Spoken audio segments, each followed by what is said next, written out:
stop.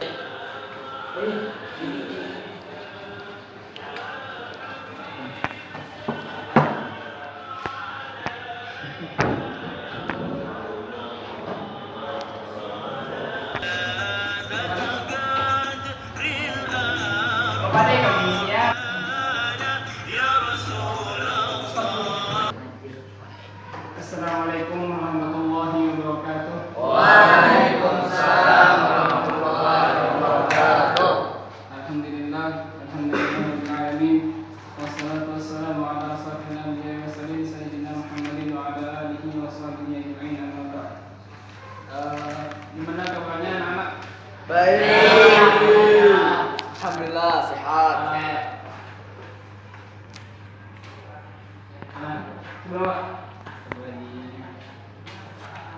Oke, hari ini pertemuan kita yang keberapa? Kelima atau keenam? Keenam yang akhir. Oke. Baik, sebelum kita mulai pelajaran, alangkah baiknya semoga apa yang kita pelajari hari ini bisa bermanfaat di masa kemudian. Sama-sama kita membaca basmalah. Bismillahirrahmanirrahim. Oke. Kakak akan absen dulu lah. Ahmad Fadilah. Hadir. Ahmad Hashim Setiawati. Hadir. Oke. Ahmad Mustafa. Hadir. Oke. Ahmad Zaki Alisan. Hadir. Ilham Nazwandi. Hadir. Oke. Lukman. Ada Lukman ya? Hadir. Ada. Muhammad Rashid. Hadir. Muhammad Faisal. Hadir. Nur Hidayat. Hadir. Oke. Siapa yang nggak ada hari ini? Oke,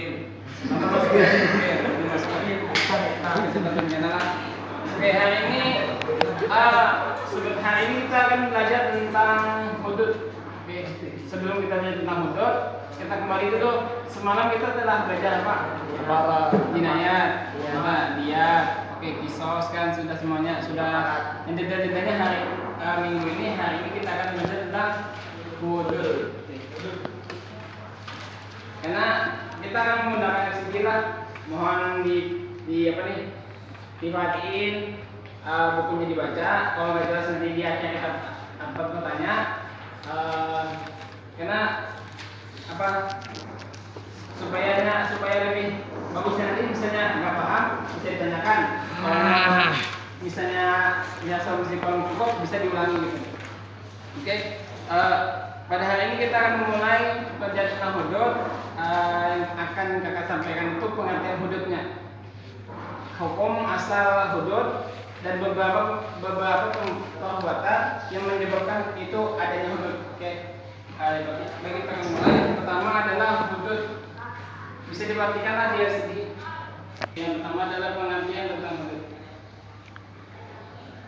Pengertian hudud. Hudud secara bahasa menegak, atau dalam artian lain hudud itu adalah pembatas antara dua hal. Artinya apa? Hudud itu menjadi pembatas. Misalnya dalam dua hal, contoh jarak ini satu, pembatas satu. Nah, pembatas inilah menjadi hukum di dalam Islam. Kemudian secara istilah karena hukuman dapat mencegah pelaku masih untuk mengulangi kemaksiatan yang telah dilakukan. Artinya antara orang dan orang satunya melakukan maksiat nih dengan hudud, maka akan menjadi pemisah. Tidak lagi yang sudah mereka lakukan maksiat, tidak lagi melakukan maksiat dengan adanya hudud tadi. Kemudian secara istilah hudud adalah hukuman tertentu yang telah ditetapkan oleh Allah sebagai sanksi hukuman terhadap pelaku tindak kejahatan selain pembunuhan dan penganiayaan. Artinya selain penganiayaan dan pembunuhan ada juga hukum-hukum yang Allah sudah tetapkan, ya seperti hudud tadi. Nah, oke. Di buku mungkin adalah kemudian dasar-dasar daripada hukum hudud. Yang pertama di dalam Al-Quran, surah Al-Maidah ayat 38 dan surah An-Nur ayat 4. Bisa bacakanlah saudara kita namanya Syarif Ibnu arti daripada surah Al-Maidah ayat 38. Dalil Al-Quran, Quran Surah Al-Maidah ayat 38 menjelaskan tentang hukuman potong tangan bagi pencuri. Laki-laki yang mencuri dan perempuan yang mencuri, potonglah tangan keduanya sebagai pembalasan bagi apa yang mereka kerjakan dan sebagai siksaan dari Allah, dan Allah Maha Perkasa lagi Maha Bijaksana. Quran Al-Maidah ayat 30. Terima kasih saudara Syarif Umum. Nah, sudah jelaskan di dalam soal Al-Maidah. Nah, kenapa jadi adanya dasar hukum hudud nih sebagai penjelasan karena seperti apa sebagai pembatasan? Kan tadi dia di awal kita membahas tentang hudud itu artinya pembatas. Kalau pembatas atau supaya sesuatu tidak bisa lagi melakukan maksudnya sama, contoh mencuri. Kan tadi selain membunuh dan mana ya, artinya membunuh bisa apa nih mencuri. Nah, di Islam hudud orang mencuri adalah potong tangan. Potong misalnya mencuri pertama, maka akan dihukum potong tangan dari mana? Dari mana? Langsung sini kah? Di sini? Dari sini dulu pegangan. Nah, setelah potong pegangan, nggak mungkin mereka melakukan pencurian sama. Potong tangan sudah, nggak bisa lagi loh. Misalnya masih mencuri lagi, maka akan dipotong batis tangan atau batis? Batisnya sebelah kiri. Bayangkan, dan misalnya sudah masih kayak gitu, nah masih juga kata orang mencuri tangan lama sampai habis tangannya, misalnya habis batisnya, nggak bisa lagi melakukan perbuatan sama.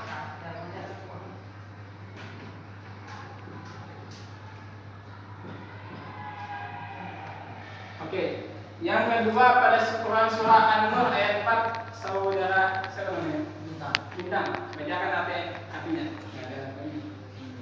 Al-Quran Surah An-Nur ayat 4 menjelaskan tentang hukuman bagi pelaku qatl dan orang-orang yang menuduh wanita yang baik-baik berbuat zina dan mereka tidak mendatangkan 4 orang saksi, maka jadilah mereka yang menuduh itu 80 kali jeda, dan janganlah kamu terima kesaksian mereka buat selama-lamanya, dan mereka itulah orang-orang yang fasik.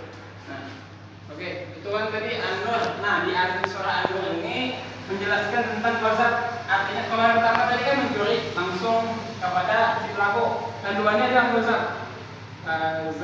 Karena kita akan bahas qazaf ini artinya apa? Secara bahasa karena artinya melempar atau menuduh. Nah, menuduh. Hukumannya apa? Didera itu berarti kan didera apa? Dicambuk dia bukan yang ujungnya aja. Memang awal kan kalau pernah kita melihat filmnya kan dicambuk tuh sampai 1 jam, sampai 80 kali. Siapa yang mengulangi? Kalau sampai yang sudah dicambuk 80 kali bisa mengulangi? Kita tidak. Oke, maksudnya. Nah, dicambuk 80 kali dera. Ini kedua. Yang selanjutnya itu dalil, ada juga ada hukum hudud di dalam hadis Rasulullah SAW. Bisa dibacakan saudara siapa? Ini siapa namanya? Namanya siapa? Hah? Muhadi. Dibaca juga. Buah dari hadis, ada seorang laki-laki dari Bani Aslam mendatangi Rasulullah SAW. Dia beikrar bahwa dirinya telah berzina dan dia bersaksi 4 kali. Maka Rasulullah SAW memerintahkan untuk merajamnya. Maka dia pun dirajam karena dia telah menikah. Oke, ada yang paham maksudnya? Di dalam hadis Rasulullah ini. Artinya apa? Di sini di dalam hadis, karena hadis itu diceritakan melalui sahabat. Jadi di sini disahkan bahwa ada seseorang laki-laki yang dia mengaku bahwa telah berzina. Nah, dia berzina sama Rasulullah dan dia bersaksi 4 kali. Aku benar-benar sudah bersetubuh misalnya. Aku sudah benar-benar berzina. Aku sudah benar berkali. Jadi Rasulullah menjatuhkan hukum kepada dia hukum jam. Sebenarnya dia hukum jam, bukan tembok. Kenapa? Karena sudah menikah. Kalau masih perawan berapa kali? 80 kali. Tembukan. Kalau sudah menikah adalah rajam. Nah, karena dirajam itu kan ada ketentuannya. Bukan berarti kayak kecil, kayak jebol-jebol, bukan kalau benar, tapi dia sedang. Artinya ketika dia lempar, dia akan merasakan sakitnya supaya tidak mengulangi perlakuannya lagi dan dia meninggal di akhirat tidak sisa. Itu tujuannya. Meskipun sakit di dunia loh, masih sakit kan? Kita dilempar dulu pakai kecil sakit, Apalagi pakai batu yang sedang-sedang tulang. Sedang-sedang itu kan sebebok kan? Ya, Pak. Iqbal. Yang selanjutnya itu adalah syarat-syarat puas.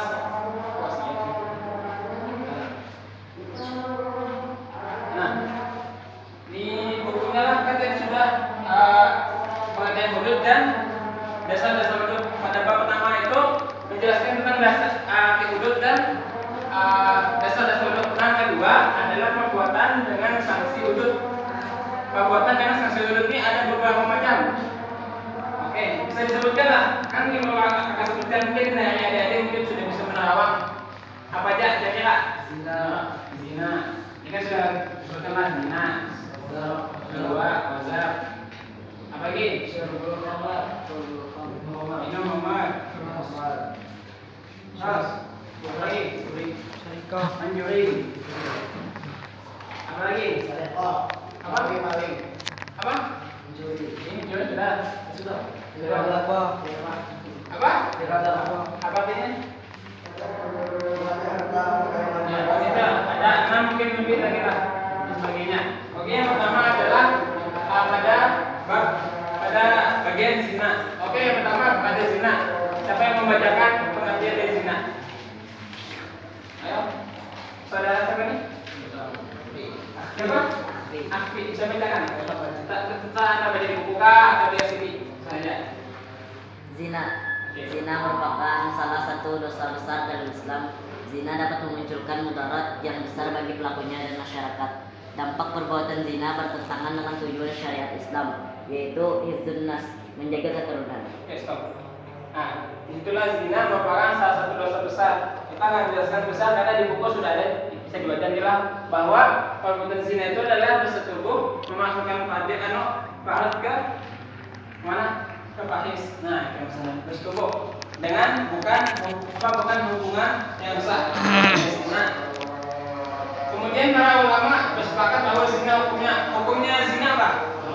Karena ada yang mengatakan, ada yang mengatakan karena ini hukumnya Allah yang menentukan sudah haram titik. Ada lagi misalnya di kemudian hari karena ada ulama atau ustaz yang dalilnya bahwa apa zina ini boleh atau makruh itu sudah syaratan. Karena ini sudah terdahulu ada di dalam Al-Quran. Sikin bahwa itu jadi sah saja harus diobati. Oke, kedua para ulama sepakat bahwa zina hukumnya ada haram. Sebagaimana firman Allah di dalam surah Al-Isra ayat 32. Oke, kami kita mau baca nih siapa? Ya, ada kopiah apa namanya? Yang ada kopiah? Oh, nanti Pak. Nah, kalau baca kan? Oh bisa oke. Ini Pak. Tahu kan? Bismillahirrahmanirrahim. Wala taqrabuz zina innahu kana fahishatan wa sa'a sabila. Artinya, dan janganlah kamu mendekati zina. Sesungguhnya zina itu perbuatan yang keji dan satu jalan yang buruk.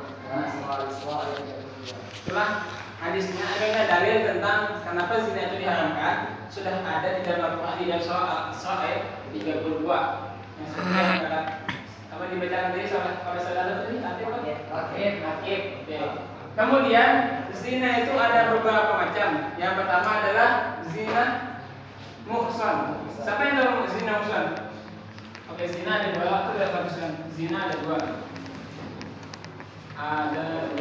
Muhsan. Oke, muhsan itu apa? Muhsan itu seperti apa? Orang yang sudah menikah. Di situ disebutkan lagi bahwa hukum hak kan namanya hudud, asal katanya dia hak. Hukum daripada orang berzina ketika sudah menikah adalah tadi sudah disebutkan jam. Yang kedua adalah zina ghairul muhsan. Artinya apa? Zina yang masih melawan belum nikah. Oke, artinya hukumnya di apa tadi? Pidana sebanyak 80 kali. Oke.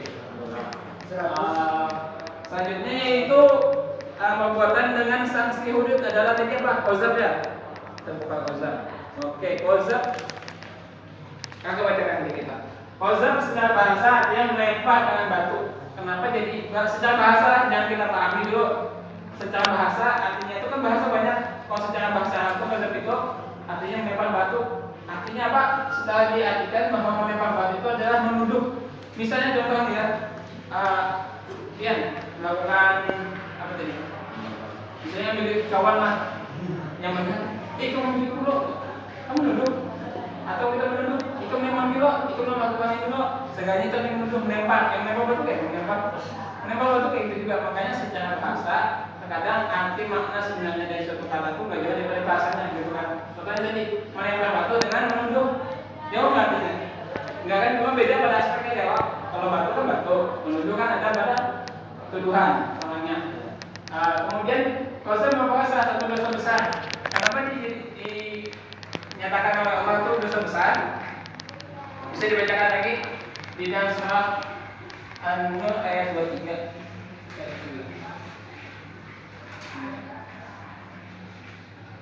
Nah, siapa yang baca? Dia yang baca? Dalam insyaallah Hafiz. Yang bacakan Hafiz. Bismillah. Kita aja.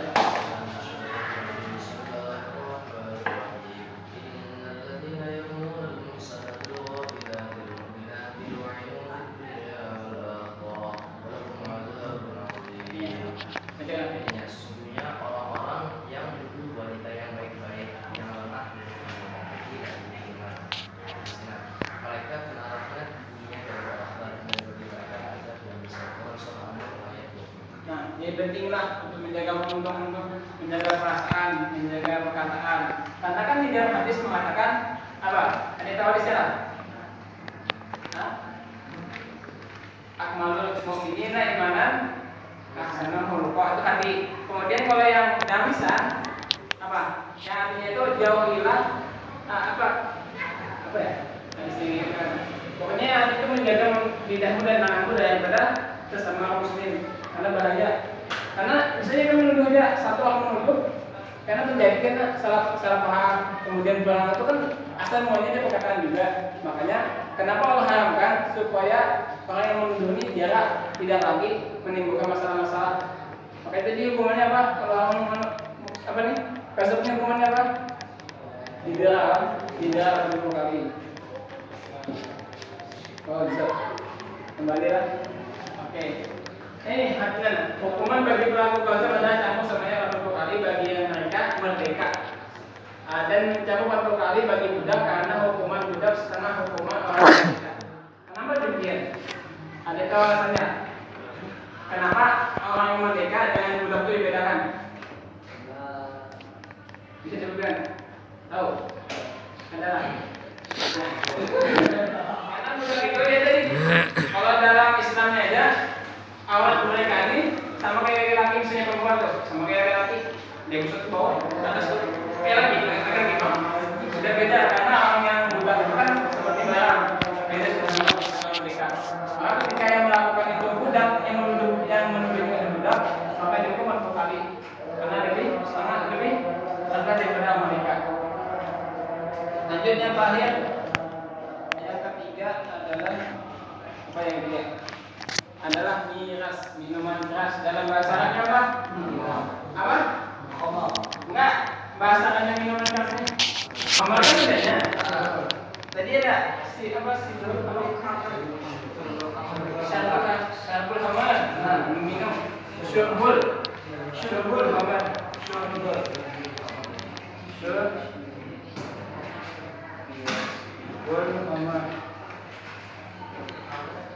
Kenapa ini syurbul khamar? Karena bahasa Arab itu syarbul adalah minum, khamar adalah khamar. Nah, sebelum bacakan dulu definisinya siapa dulu? Hafiz kan? Sama Hafiz ya. Bacakan. Ini lah di layar bisa dibaca langsung di buku. Baca aja. Pengertiannya, definisinya. Miras. Secara definisi bahasa khamar mempunyai arti produk akal. Sedangkan menurut istilah syar'i khamar adalah segala jenis minuman atau selainnya yang memabukkan dan menggunakan fungsi akal. Tidak dari definisi syar'i ini cakupan khamar tidak hanya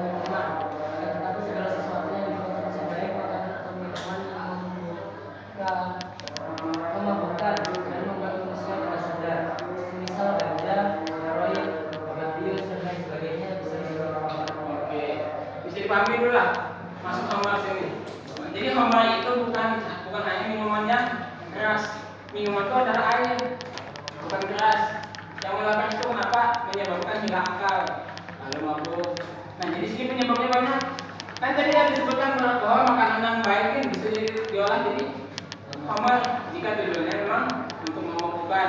Contohnya, bodoh wajah orang minum baik 2 atau 3 orang tidak ada minum keras seperti ini apa? Mabuk, lalu pusing, lalu ya semacamnya karena membuatkan menutup akal tadi itu. Tadi ada kawan tuh misalnya kalau obat tulang misalnya apa? Ini tuh obat tulangnya ini tuh sih baik berapa? Obat tulang sebenarnya cuma kebanyakan orang minum jinet ini tujuannya lain. Nah gitu. Banyak karena tulangnya banyak karena banyak. Yang kemudian adalah hak bagi pelaku yang meminum miras, baik sedikit maupun banyak.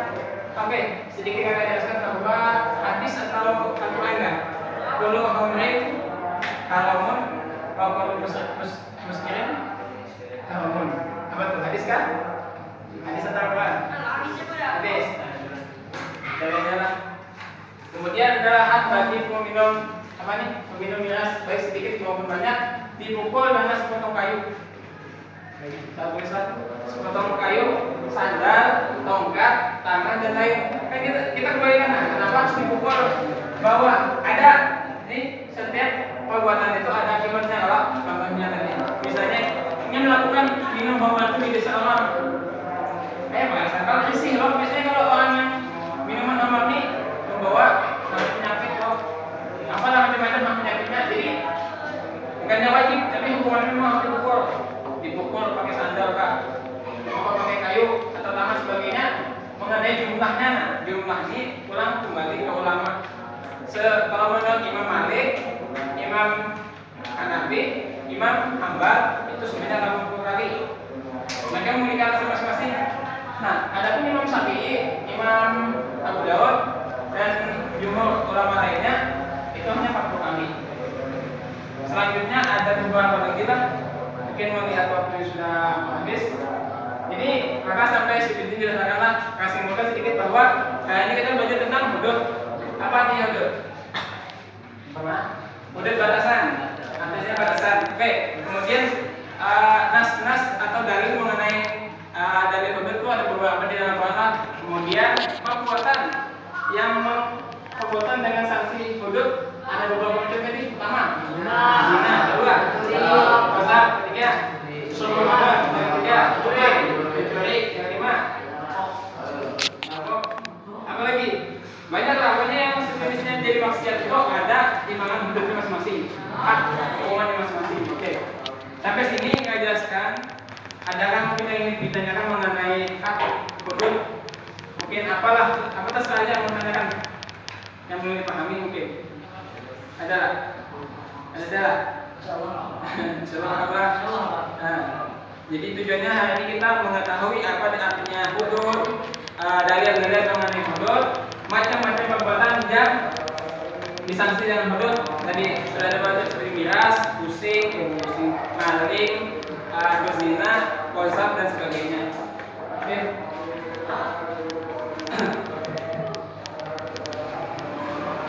Minggu depan kita akan mempelajari tentang Wasiko mengambil barang milik orang lain tanpa izin. Kemudian ada tirabah itu apa?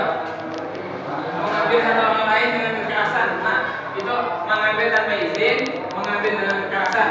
Minggu depan kita akan belajar itulah. Jadi pelajaran sudah hari ini kita pelajari. Oke, akhirnya kali ingin kita bacakan hikmah di dalam pelajaran hari ini. Oke, hikmahnya lah. Hikmah yang pertama mengenai dilarangnya zina. Bisa dibacakan lah. Yang pertama adalah yang kedua menjaga harga diri dan yang ketiga menjaga ketertiban dan yang keempat adalah ini pentinglah. Soalnya apa? Jika anak itu dilahirkan dalam dibikin atau diolah dalam keadaannya haram, bukan sedikit banyak sih, ada juga yang saya cuma terkadang setelah dia melahirkan mungkin lebih kepada anaknya itu misalkan terus gitu. Jadi anak itu saya kamu yang haram padahal dia bikin